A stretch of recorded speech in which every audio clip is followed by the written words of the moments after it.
বাংলার স্থপতি বঙ্গবন্ধু শেখ মুজিবুর রহমান একজন মুসলমান, ইসলামের জন্য কাজ করেছেন।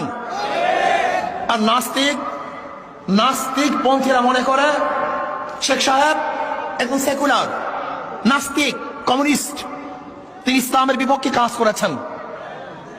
এখন কাদের দাবি সত্য, কাদের দাবি মিথ্যে, এটা প্রমাণ করতে হবে।